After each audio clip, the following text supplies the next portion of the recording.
Mau berenang, tapi tidak bisa berenang? Yuk coba tips berikut, supaya cepat bisa berenang.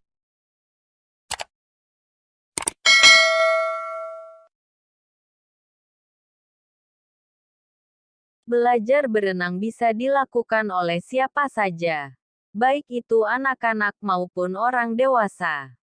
Untuk bisa menguasai kemampuan ini, tentu tidak bisa dilakukan dalam satu kali latihan. Anda bisa melakukan cara belajar berenang secara bertahap, dimulai dari membiasakan diri berada di dalam air. Selanjutnya, latihan bisa dilanjutkan dengan belajar mengambang, bernapas, hingga akhirnya mempraktikkan teknik macam-macam gaya berenang. Mulai dari gaya dada, gaya bebas, hingga gaya punggung dan kupu-kupu. Belajar berenang tidak hanya baik untuk memperkuat jantung dan paru-paru. Menguasai olahraga ini juga akan membantu terhindar dari bahaya tenggelam atau siap saat harus melakukan penyelamatan kala kondisi darurat. Tips dan cara belajar berenang untuk pemula. 1. Biasakan diri berada di dalam air dari kolam yang dangkal. Membiasakan diri berada di dalam air adalah langkah pertama yang perlu dilakukan saat Anda belajar berenang. Caranya sederhana. Anda bisa memulainya dengan berdiri di kolam yang tidak terlalu dalam. Yang jika Anda berdiri, kaki masih bisa menjejak dasar kolam dan kepala belum masuk ke air. Setelah itu, mulai masukkan wajah ke dalam air sambil masih dalam posisi berdiri. Tahan 5 detik sambil menghembuskan napas di dalam air. Lalu kembali angkat wajah dari air. Ini akan membuat Anda merasakan sensasi bernapas di dalam air dan perlahan membiasakan diri berada di dalam air. 2. Mulai belajar mengambang di dalam air. Untuk bisa berenang, Anda harus bisa mengambang di dalam air. Sebenarnya, tubuh kita secara otomatis akan bisa mengambang di atas air.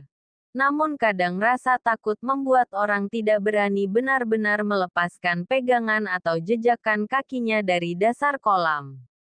Karena itu, ketika Anda belajar mengambang, mulailah di kolam yang dangkal agar jika ada refleks untuk berdiri setelah mencoba mengambang untuk pertama kali, kaki masih bisa menggapai dasar kolam. Belajar mengambang bisa dimulai dengan memposisikan tubuh seperti bintang laut dengan kaki dan lengan terbuka lebar. Cobalah untuk diam di posisi tersebut selama beberapa detik atau bahkan menit. Dan rasakan tubuh bisa mengambang di permukaan air. Jika sudah terbiasa dengan posisi tersebut, selanjutnya Anda bisa mulai belajar cara mengambang yang baik saat berenang, yaitu saat mengambang, posisi kepala, pinggul, dan kaki haruslah membentuk garis horizontal lurus seperti sedang tengkurap atau berbaring. Jika Anda berenang dalam posisi batang tubuh menggantung atau kaki menurun, laju renang akan terhambat. Anda pun akan membuang lebih banyak energi saat berenang. Cobalah untuk memasukkan kepala lebih dalam ke air untuk menyejajarkan posisi tubuh jika posisi kaki terus-menerus turun. Apabila batang tubuh terus menggantung, cobalah lebih sering melatih kekuatan otot perut supaya batang tubuh bisa tetap lurus saat Anda di dalam air. 3. Berusaha untuk tetap rileks. Salah satu saran yang sering diberikan pada pemula yang belajar renang adalah harus rileks di dalam air. Kondisi rileks akan mencegah panik dan menghemat energi yang digunakan saat berenang. Tetapi kondisi rileks saat berenang bukan sembarang rileks. Pasalnya, Anda harus tetap mampu mengontrol posisi tubuh selama di dalam air agar tetap sejajar dari kepala hingga kaki.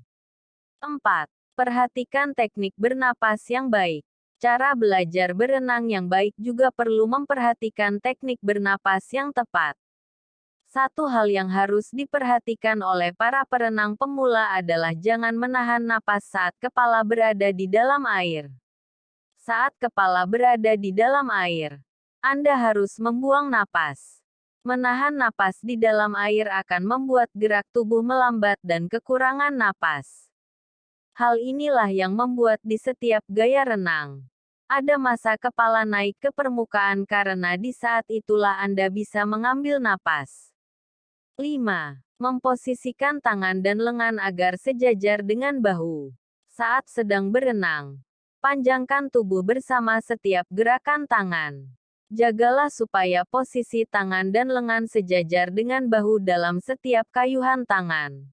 Ketika tangan masuk kembali ke air, jangan sampai gerakan di bawah air melewati bagian tengah tubuh. 6. Memperhatikan gerakan kaki. Meski kekuatan utama yang menggerakkan tubuh melaju di air adalah tangan dan lengan, jangan sepelekan teknik gerakan kaki. Kesalahan yang paling sering dilakukan oleh perenang pemula adalah terlalu banyak atau terlalu heboh menggerakkan kaki. Gerakan kaki yang terlalu banyak hanya akan memberikan sedikit dorongan untuk laju badan di air. Tetapi aktivitas ini malah memakan banyak energi dan cepat menaikkan denyut jantung.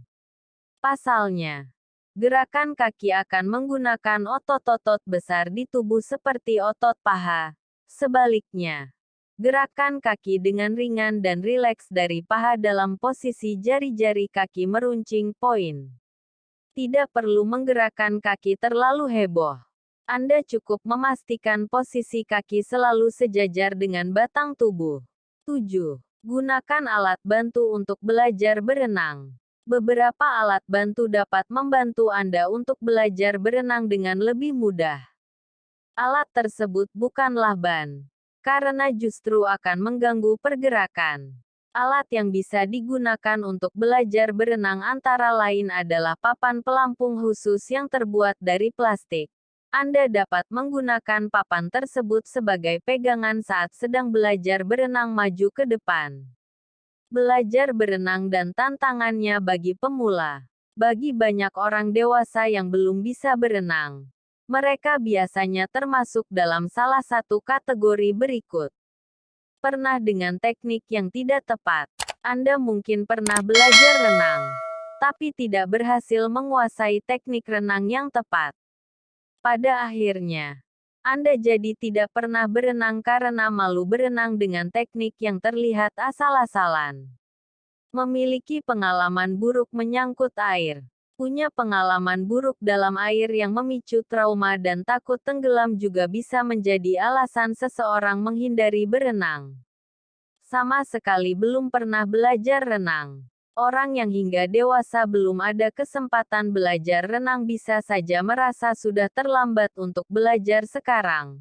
Termasuk dalam kategori manapun Anda. Yakinlah bahwa semua orang bisa berenang dan tidak ada kata terlambat untuk belajar.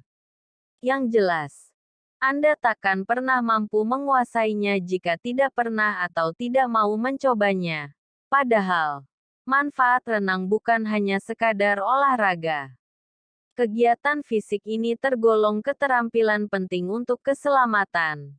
Orang yang bisa berenang dapat menghindari bahaya tenggelam ketika tercebur ke dalam air. Dengan berbekal kemampuan berenang, Anda juga dapat menikmati olahraga maupun aktivitas air lainnya. Pentingnya mencari bantuan pelatih renang profesional. Harus diakui bahwa teknik renang yang benar agak sulit dikuasai jika Anda juga tidak belajar renang dengan benar. Untuk itu, ada baiknya Anda belajar renang di bawah bimbingan pelatih yang bersertifikat. Carilah pelatih renang yang cocok dengan kriteria Anda. Banyaklah bertanya dan berkonsultasi sebelum Anda memutuskan untuk belajar berenang dengan pelatih tersebut. Pada pertemuan pertama, pelatih biasanya akan melakukan penilaian dengan melihat reaksi dan kemampuan Anda bertahan dalam air. Dengan ini, pelatih bisa menentukan program latihan yang sesuai. Pelatih renang profesional umumnya butuh sekitar 12 sesi latihan hingga seseorang benar-benar bisa berenang. Sebagian orang bisa cepat menguasai teknik renang. Tapi ada pula yang butuh waktu lebih lama untuk bisa rileks dalam air dan mengoordinasikan gerak anggota badannya. Apabila Anda termasuk kelompok kedua, janganlah menyerah.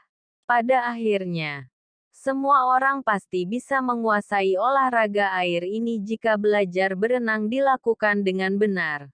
Bagi Anda mengalami trauma yang berhubungan dengan air, kolam renang, atau berenang, dan ingin mengakhirinya, segera konsultasikan ke psikolog maupun psikiater. Dengan ini, Anda bisa mendapatkan penanganan yang tepat.